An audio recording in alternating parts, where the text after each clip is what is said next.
fomentan la agresividad, el sexismo o el racismo, como dicen sus críticos, o estimulan la agilidad mental y desarrollan la inteligencia. ¿Favorecen el aislamiento social de los jugadores? ¿Están suficientemente regulados sus contenidos y su comercialización? Arranca Enfoque. Alrededor de 2.000 videojuegos se lanzan cada año al mercado. Los más vendidos, los de estrategia, aventura y acción. Imágenes atractivas y situaciones fantásticas que cuentan entre sus fieles con 8,5 millones de españoles, fundamentalmente chicos de entre 14 y 34 años. Cuando terminaba de jugar y me iba a casa notaba el nerviosismo de querer jugar más y no poder parar de jugar, y era un nerviosismo, llegaba a casa y estaba nervioso. No existe realmente protección para los menores de edad de contenidos que banalizan masacres, matanzas, golpes. ¿Qué tal? Buenas noches. Los videojuegos se han convertido en la mayor industria de entretenimiento en España, por delante del cine, el vídeo o la música. Son el juguete más regalado y aunque los principales destinatarios son los niños y los jóvenes, hay también muchos adultos que son jugadores. Con 8,5 millones de usuarios, esta industria facturó en nuestro país el pasado año casi 900 millones de euros y estamos a punto de convertirnos en el tercer mercado europeo en cuanto a ventas. Sus defensores aseguran que estimulan y potencian la agilidad mental y la imaginación, pero sus detractores alertan sobre los contenidos, el aislamiento y la adicción. De todo ello vamos a debatir hoy en nuestra hora de programa. Hoy nos acompañan Begoña Gros. Begoña es profesora de la Facultad de Pedagogía de la Universidad de Barcelona y autora de varios libros sobre el asunto que nos ocupa esta noche, jugando con videojuegos o pantallas, juegos y educación, entre otros. También está con nosotros Javier San Sebastián, es jefe de la Unidad de Psiquiatría de Niños y Adolescentes del Hospital Ramón y Cajal de Madrid y autor, junto a su hermana, la periodista Isabel San Sebastián, del libro ¿A qué juegan nuestros hijos?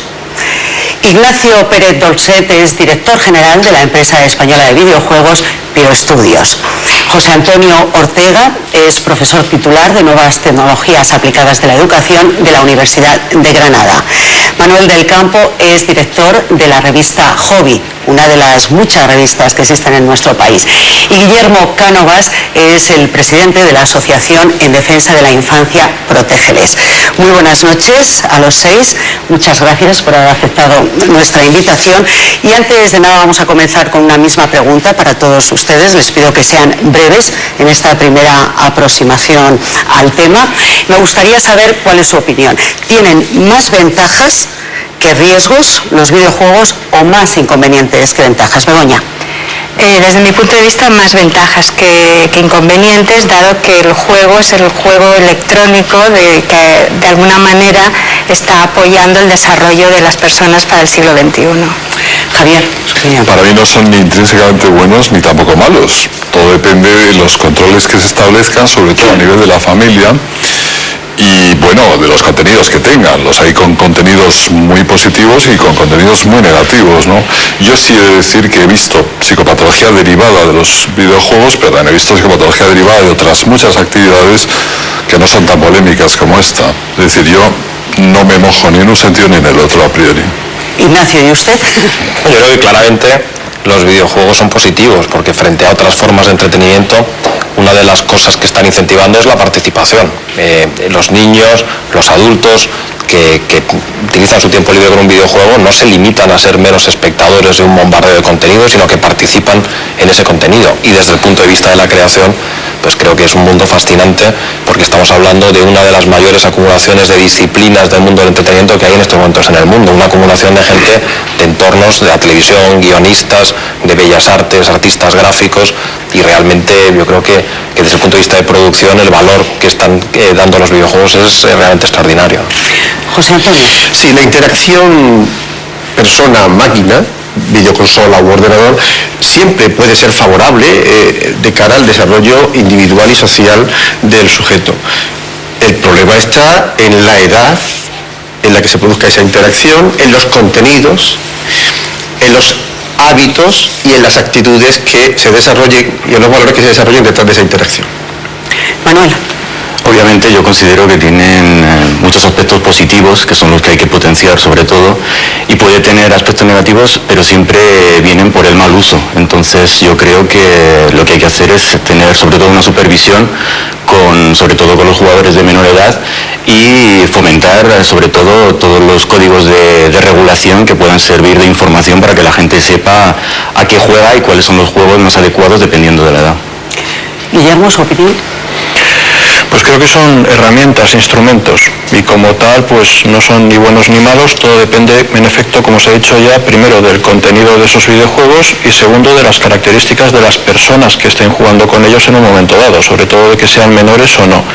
En todas las cuestiones va a ser siempre un arma de doble filo y va a poderse enfocar desde los dos puntos de vista, porque el hecho de que el menor o el jugador sea partícipe de algo puede ser bueno si lo que está haciendo es bueno, o puede ser malo si lo que está haciendo en ese videojuego es malo, ¿no? Es decir, que cualquier cosa podrá interpretarse prácticamente desde los dos puntos de vista, pero en sí son simplemente una herramienta, un instrumento más. Bien, si les parece vamos a acercarnos ya al asunto, porque los videojuegos no están sujetos a ningún tipo de legislación en España. Son las propias empresas productoras las que clasifican los juegos por edades. El acceso por parte de niños y adolescentes a los videojuegos clasificados para mayores no tiene control y muchas veces se pide al Estado que ejerza su responsabilidad y regule esos contenidos. El siguiente informe intenta acercarnos a esta potente industria. Esta es la mayor industria de entretenimiento de España. Actualmente los españoles nos gastamos más en videojuegos que en ir al cine, comprar películas o discos. El consumo de videojuegos movió el año pasado en nuestro país más de 860 millones de euros. Una industria multimillonaria que ofrece diversión a millones de personas de todo el mundo. La mayor parte del sector está en manos de las multinacionales. Cuando tú miras cuáles son los grandes éxitos del videojuego, te das cuenta que un producto puede funcionar perfectamente en Europa, en Estados Unidos y en Japón. Los nuevos juegos son cada vez más sofisticados y cuentan con presupuestos que pueden alcanzar hasta los 25 millones de dólares. Su influencia ha llegado hasta otra potente industria, la del cine. Cada vez hay una relación más cercana, es más, algunas veces ahora los videojuegos se adelantan a las películas, pero digamos que muchísimas veces una licencia potente pues se utiliza en varios formatos que son el cine, luego es el DVD, pero también están los videojuegos. Alrededor de 2.000 videojuegos se lanzan cada año al mercado. Los más vendidos, los de estrategia, aventura y acción.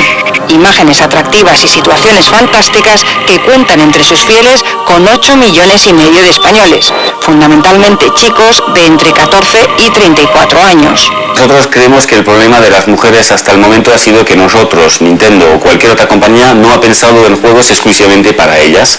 Y de alguna forma, es más, ha pensado en más el público tradicional y han pensado en los chicos y han pensado en temáticas que son muy pues masculinos de alguna forma. En este caso, este simulador de perros tiene mucha gracia, más que únicamente porque los perros son realmente reales y se comportan como tal, porque la forma que tienes de interactuar con ellos es a través de la voz, llamándole directamente por su nombre o silbándole.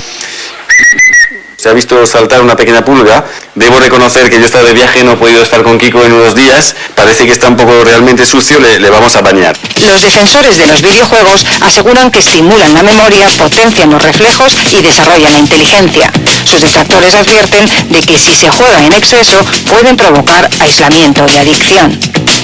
Conseguir los videojuegos cada vez es más fácil. Se pueden comprar en las tiendas, descargar de internet o a través del móvil o adquirir una copia pirata. 1 de cada 3 niños y adolescentes españoles de 10 a 17 años reconoce jugar con videojuegos clasificados para mayores de 18. Había videojuegos que hacían haz clic y tortura, o videojuegos que pagan más si es una mujer prostituta a la que pegas y te dan más puntos.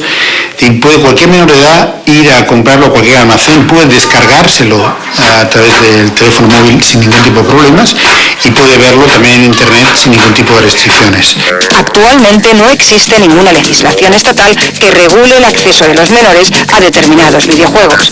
Simplemente hay una recomendación por parte de las propias empresas productoras, que han elaborado un código de autorregulación que clasifica a los juegos por edades. No existe realmente protección para los menores de edad de contenidos que banalizan masacres, matanzas, golpes, y en nuestra opinión es una responsabilidad del Estado.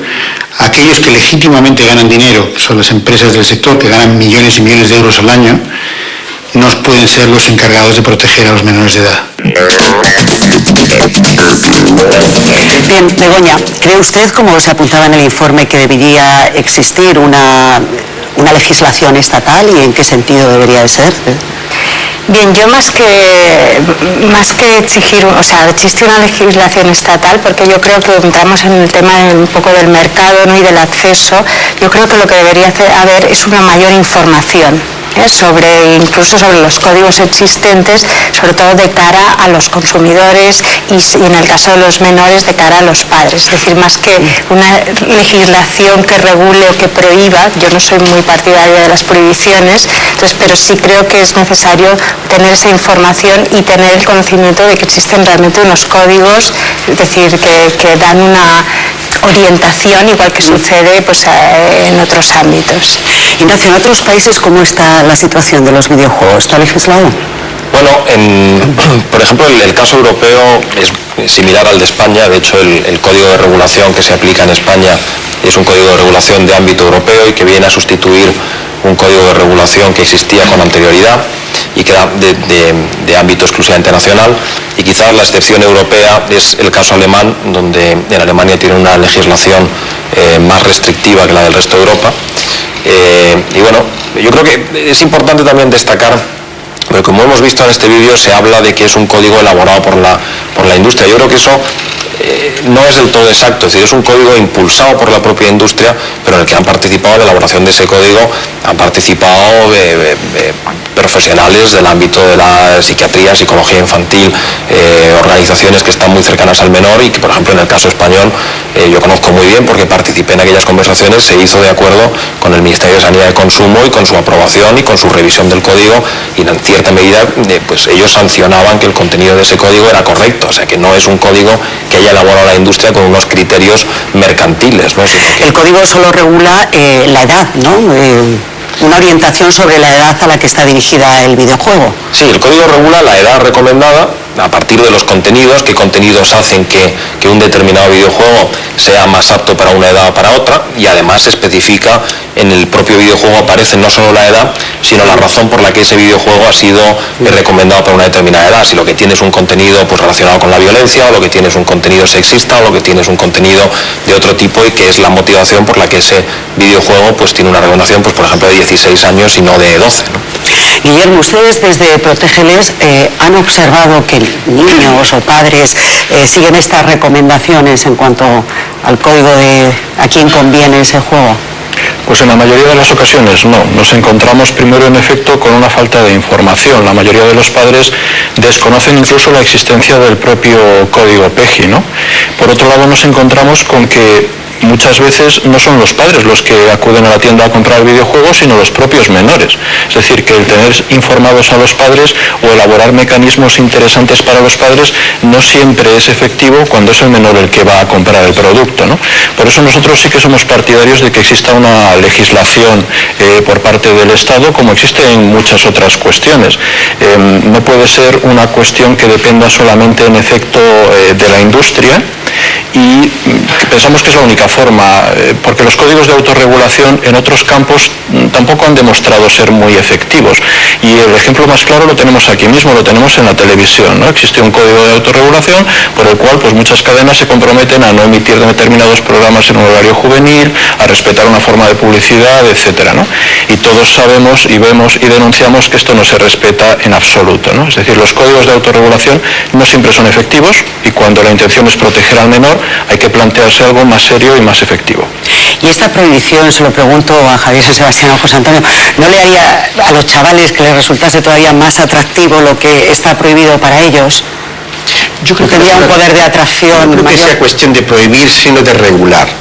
Es decir, una restricción, una regulación no significa una dificultad del ejercicio de la libertad, sino un encauzamiento de ese ejercicio de la libertad con criterios éticos. Por tanto, no hay que tener miedo a, en una sociedad democrática, regular con criterios éticos el uso de productos que en muchos casos, como estamos viendo, exacerban valores que van en contra de la Declaración Universal de Derechos Humanos, de la Carta de Derechos del Niño o sencillamente de la ley que recientemente ha aprobado el gobierno español de promoción de una educación y cultura de paz. Somos en este momento uno de los pocos países del mundo que tienen una ley aprobada de promoción de una educación y cultura de paz. Y en esa ley se habla claramente de que todos los ciudadanos y por supuesto los poderes públicos tenemos la obligación de favorecer la creación de actitudes y valores que nos lleven a esa cultura de paz. Por tanto, yo creo que la regulación bien hecha, con criterios éticos y en un marco claramente democrático, puede ser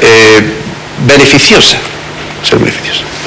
Otro de los aspectos que quedaba reflejado en el informe que hemos visto es la diferencia en cuanto a consumidores masculinos y femeninos. Un 70% de los usuarios de videojuegos son chicos, tan solo un 30%. A su juicio, ¿a qué responde esto? Yo diría que determinadas adicciones son mucho más frecuentes en los hombres que en las mujeres y otras mucho más frecuentes en las mujeres que en los hombres. Y la ludopatía, que es la adicción que más se puede comparar al enganche o a la adicción al videojuego, es mucho más frecuente en el hombre que en la mujer.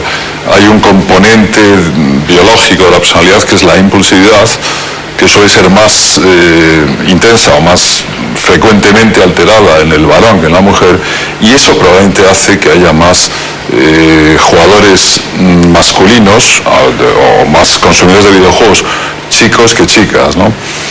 Por supuesto los contenidos. Aquí se ha comentado antes que al ser los videojuegos, al tener contenidos pues más relacionados con deportes agresivos, con agresividad, con violencia en general, esto entronca más con lo que son los rasgos propios de los chicos, ¿no?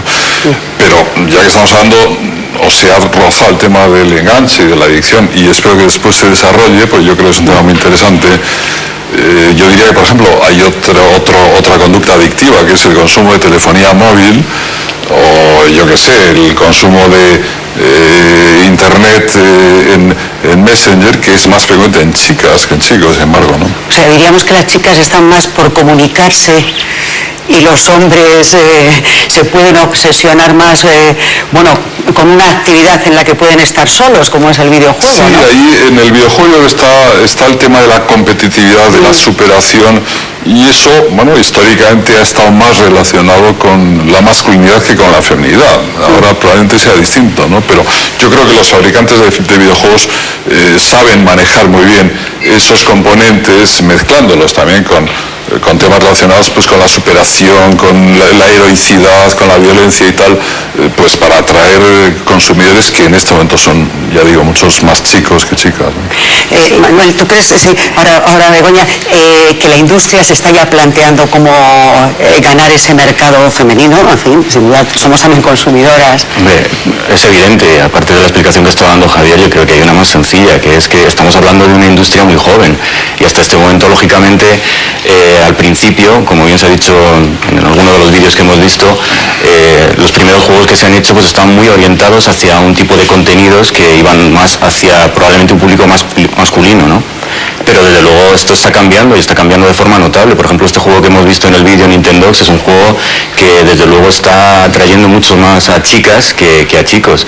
Y tenemos un ejemplo mucho más obvio, que es un juego llamado Los Sims, que probablemente conozca todo el mundo. Este juego es uno de los juegos más vendidos en los últimos años en nuestro país y en todo el mundo. Y es un juego donde juegan más chicas que chicos, son más consumidoras que consumidores. Entonces, evidentemente, es algo que está cambiando y yo estoy seguro que llegará un momento en el que no hablaremos de esos porcentajes de 70% chicos y 30% chicas. Estoy seguro que en un futuro, y no creo que sea muy lejano, hablaremos de que serán los porcentajes parecidos de usuarios y usuarias. Begoña, sí. Sí, yo quería apuntar en la misma línea, porque yo creo que por un lado hay el tema de los contenidos, pero tradicionalmente los contenidos son contenidos muy masculinos, podríamos decir. La identificación con los personajes generalmente es un hombre, ¿no?, que salva a la mujer, pero no hay una identificación tan directa.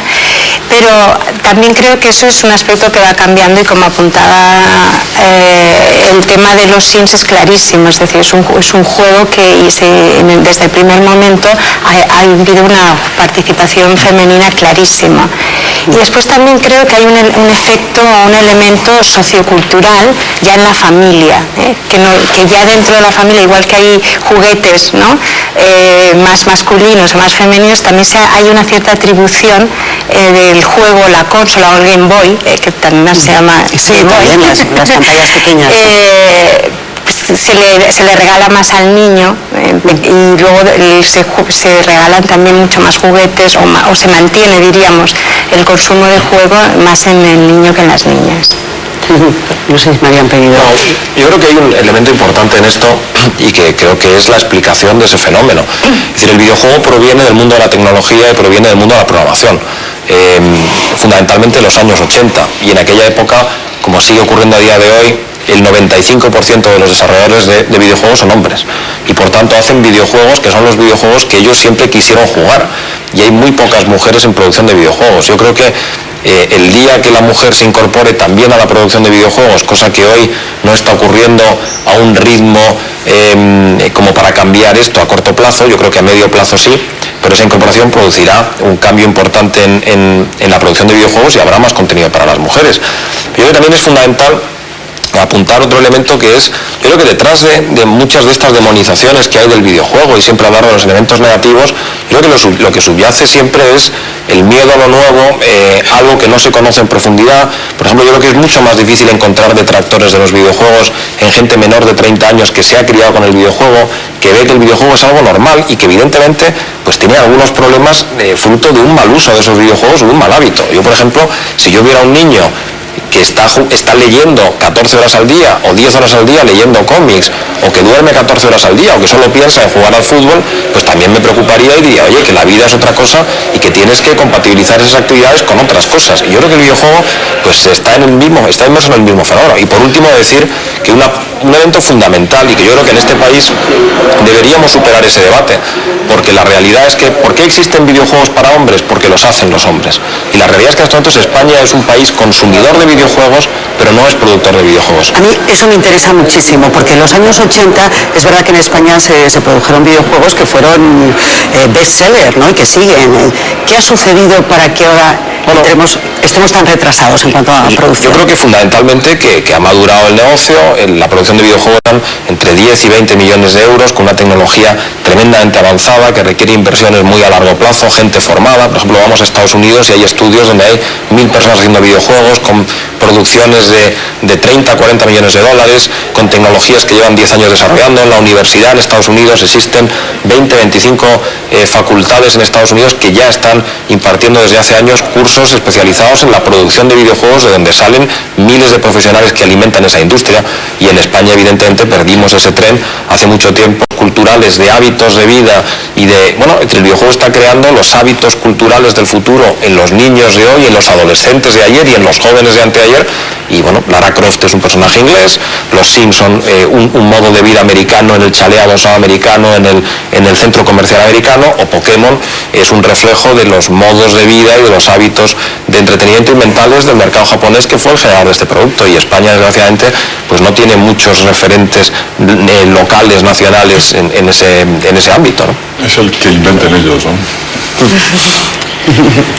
Vamos a ir ahora a ver, les propongo que veamos otro reportaje, porque los niños, decíamos, y los adolescentes son los principales usuarios de los videojuegos. Entre las críticas a este fenómeno, que afecta a 6 de cada 10 adolescentes españoles, destaca el que apunta a los riesgos de engancharse, ¿no? De obsesionarse. Hemos estado con unos chicos que reconocen que abusan de los videojuegos. Lo vemos en este reportaje.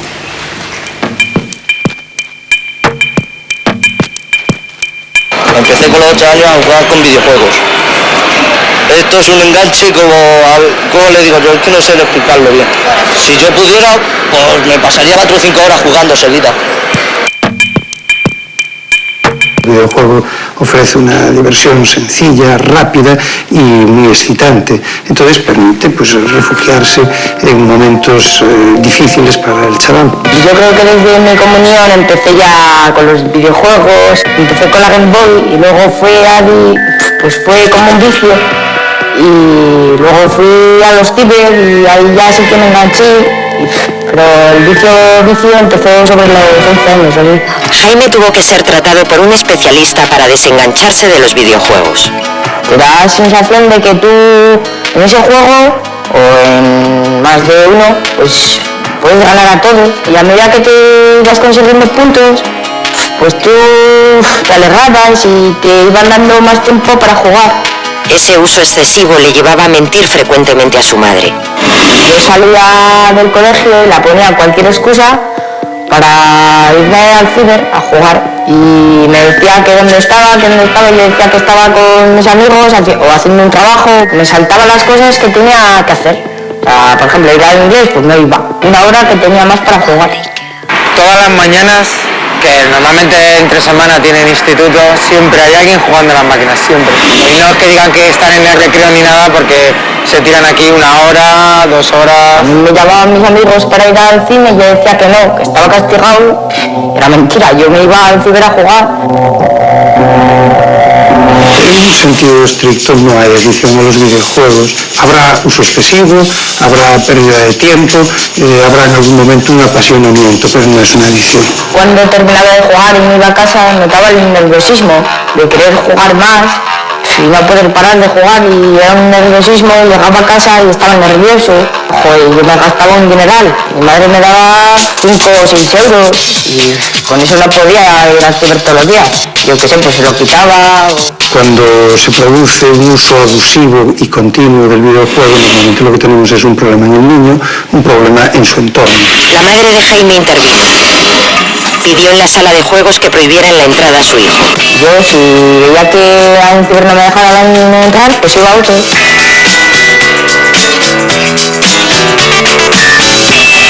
Ya que hay 3 o 4 en esta máquina que están todos los días jugando y son muy buenos. Y se dejan aquí por lo menos 20 euros diarios.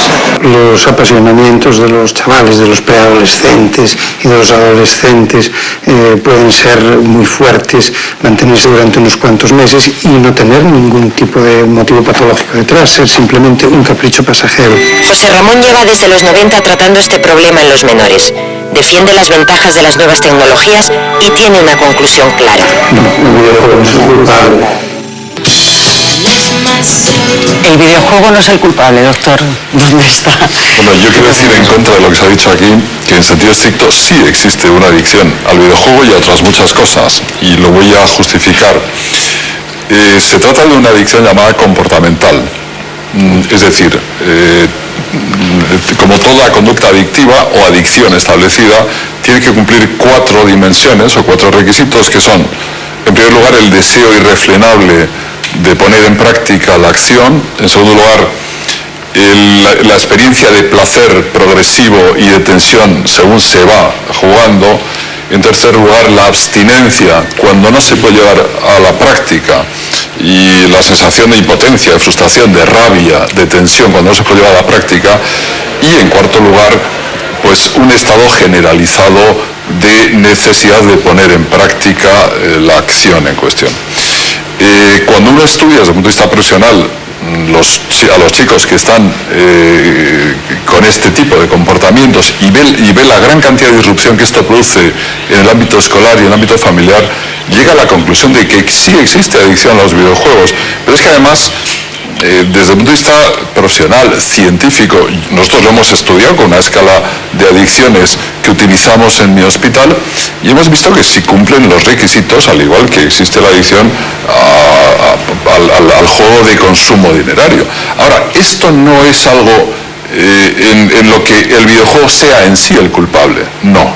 Yo creo que todo videojuego sabiamente administrado o bien controlado por parte de la familia no tiene por qué ser adictivo. El problema es cuando un videojuego, aparte de ser muy adictógeno, y eso los fabricantes saben muy bien que los hay más adictógenos que otros, no está controlado suficientemente por quien debería controlarlo, sobre todo por la familia.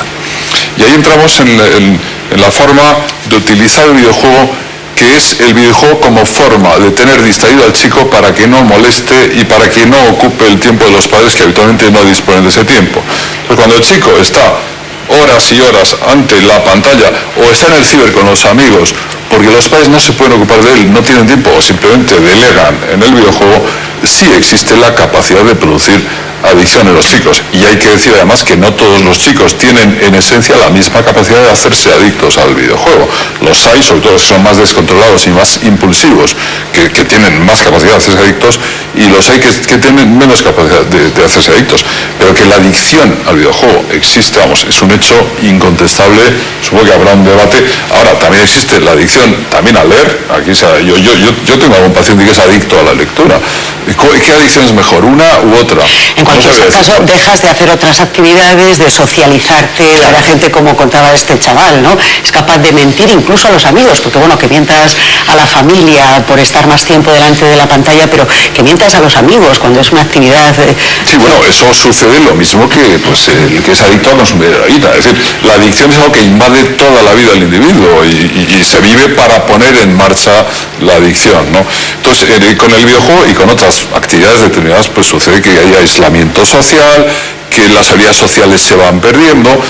Hay juegos que son sociales, videojuegos que son sociales, pero la mayoría de ellos autistizan mucho al chico, y en un uso excesivo del videojuego hay otra psicopatología que no es frecuente pero que se llega a ver, que es la de la pseudopsicosis o la parapsicosis virtual, es decir, el chico que se desconecta de la realidad y acaba sumergido en una realidad virtual que solamente existe en su mente. Es un proceso disociativo que afortunadamente se resuelve rápido, pero en fin, yo creo que esto ya es otra... Hablaba usted de un asunto importante que es el control de la familia, pero tú también apuntabas anteriormente el desconocimiento que los mayores de 30 años, no te quiero decir ya los mayores de 40, tienen ante esta forma de entretenimiento, ¿no? Que la desconocen y que ni siquiera conocen el instrumento, ni saben manejar esos mandos, ¿no?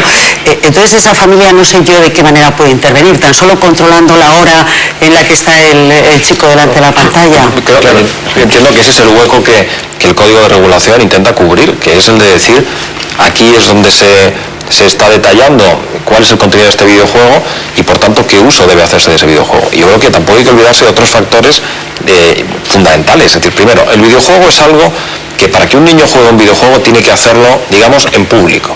O sea, que es difícil esconderse y es difícil que el niño pueda hacer eso a hurtadillas de sus padres. En segundo lugar, el precio de los videojuegos creo que es suficientemente importante como para que los padres también controlen cuál es el acceso de ese niño a esos videojuegos.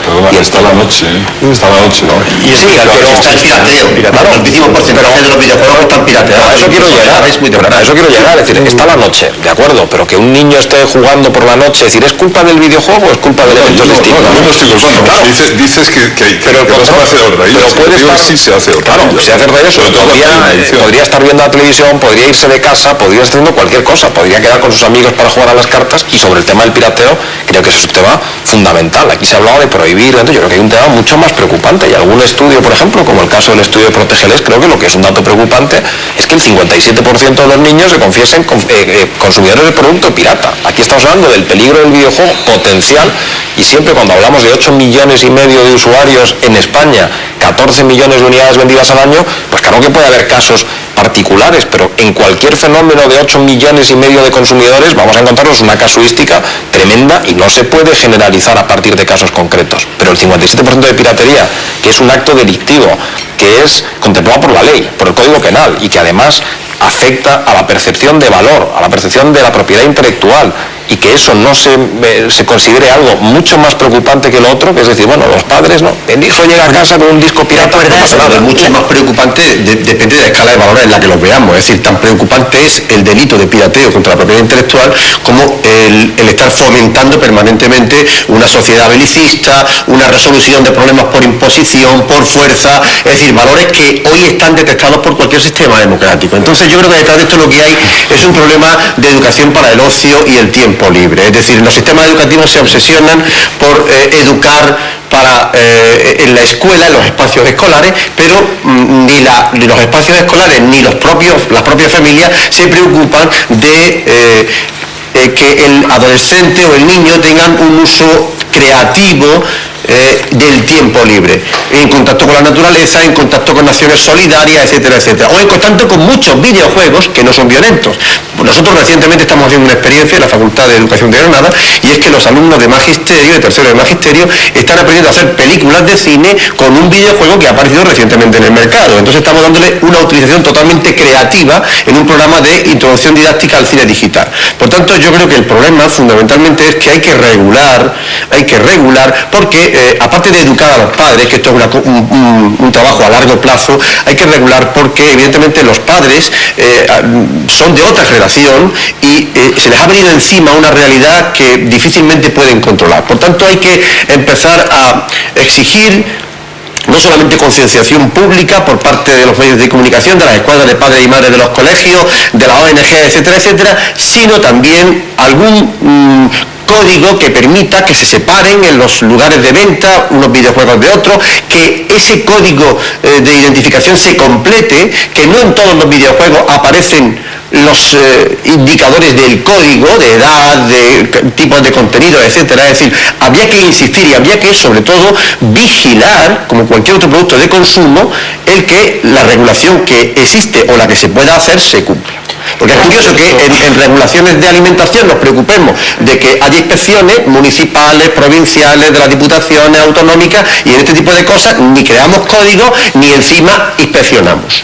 Yo estoy otra vez un poco, pues, porque el vídeo que acabamos de ver vuelve otra vez a demonizar a los videojuegos, que es una cosa que por desgracia estamos habituados a que pase en la mayoría de los medios de comunicación generalistas, y me parece que un caso aislado como el que acabamos de ver ahora, que estamos hablando de 8,5 millones de jugadores en España, el mensaje que se está volviendo a lanzar, por ejemplo, a la gente que nos está viendo ahora, es que a la gente que lo desconoce, porque yo creo que se ha apuntado aquí que es uno de los grandes problemas de los videojuegos, que siguen siendo unos grandes desconocidos para la mayoría de las personas, para muchas personas todavía, y entonces se vuelve a lanzar un mensaje que en realidad, y se utilizan palabras como que a mí me parece excesivamente fuerte, como la adicción, que realmente no pueden ni muchísimo menos aplicarse a la inmensa mayoría de los jugadores de videojuegos. Entonces este caso aislado no puede tratarse, no puede volver a lanzarse ese mensaje o a relacionarse con hechos muy puntuales, como por desgracia recordaremos todos, relacionándolo incluso con asesinatos, cuando luego se mostró que no tenía absolutamente nada que ver.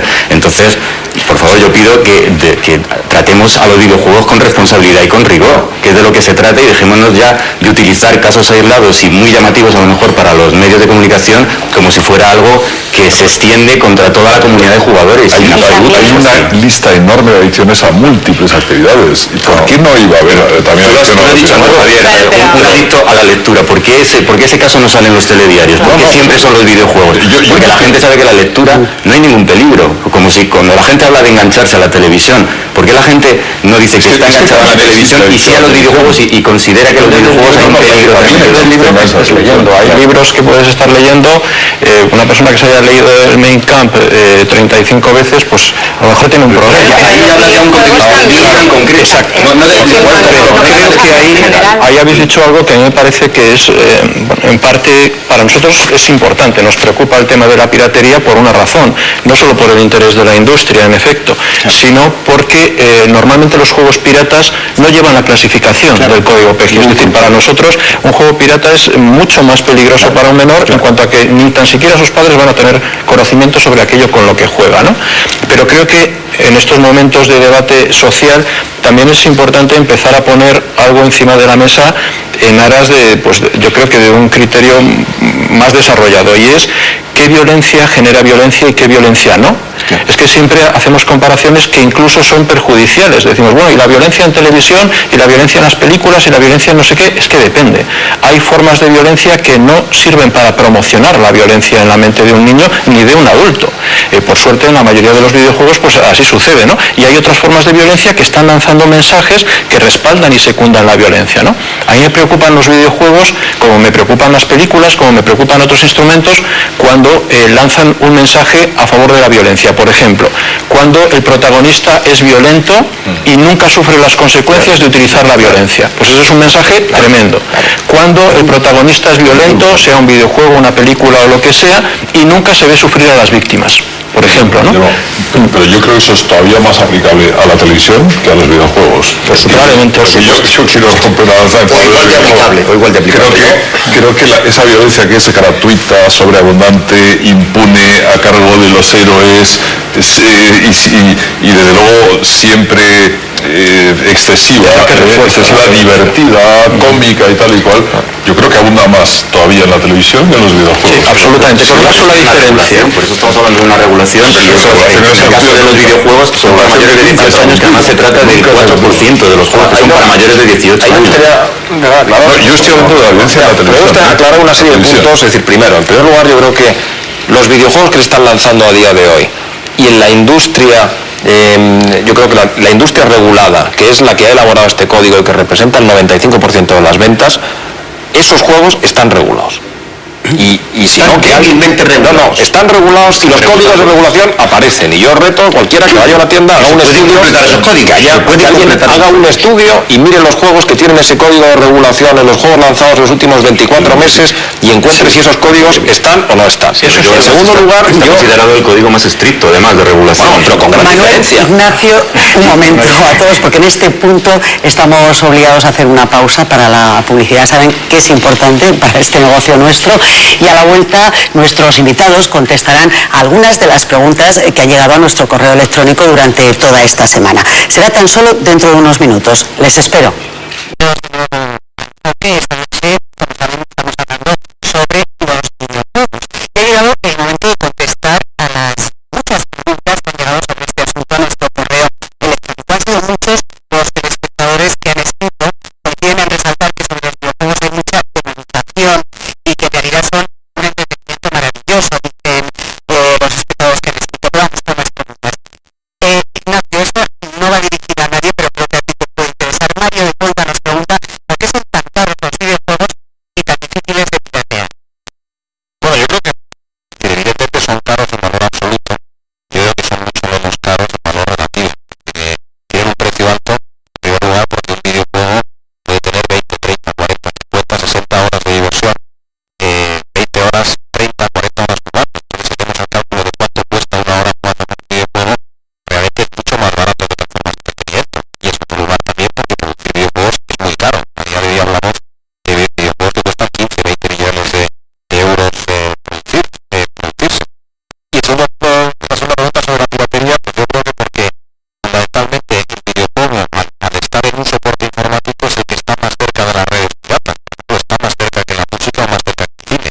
Y eso obliga a que la industria del videojuego tenga que protegerse más que otras industrias. Además, yo creo que el videojuego tiene una larguísima tradición de lucha contra la piratería, lo que ha hecho que el videojuego esté muy fortalecido al contrario de otras industrias que no estaban preparadas para lo que se ha venido.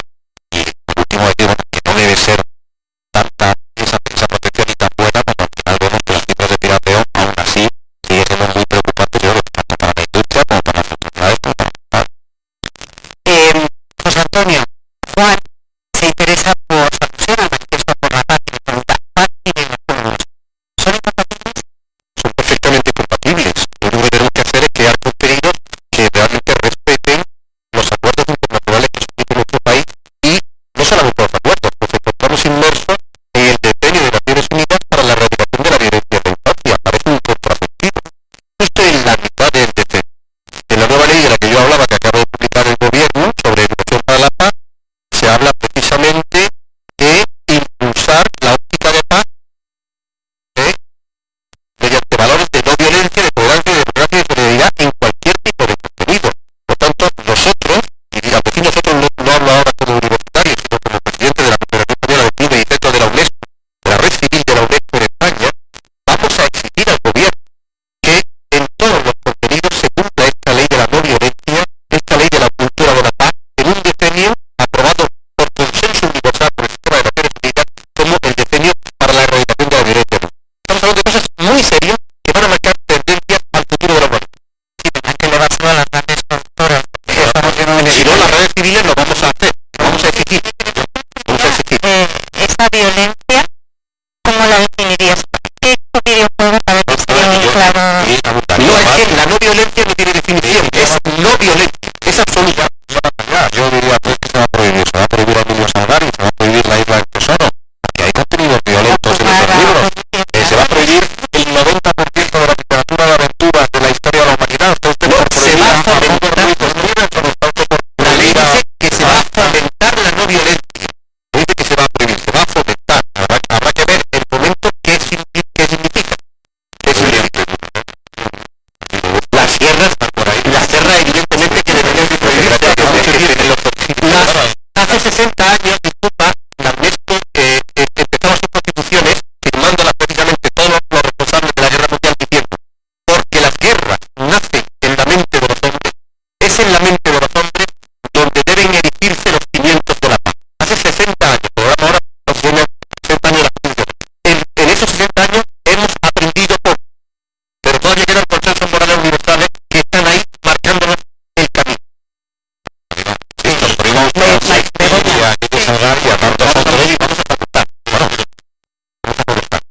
Eso sí me preocupa. Es decir, que el considerar que un niño después de estar todo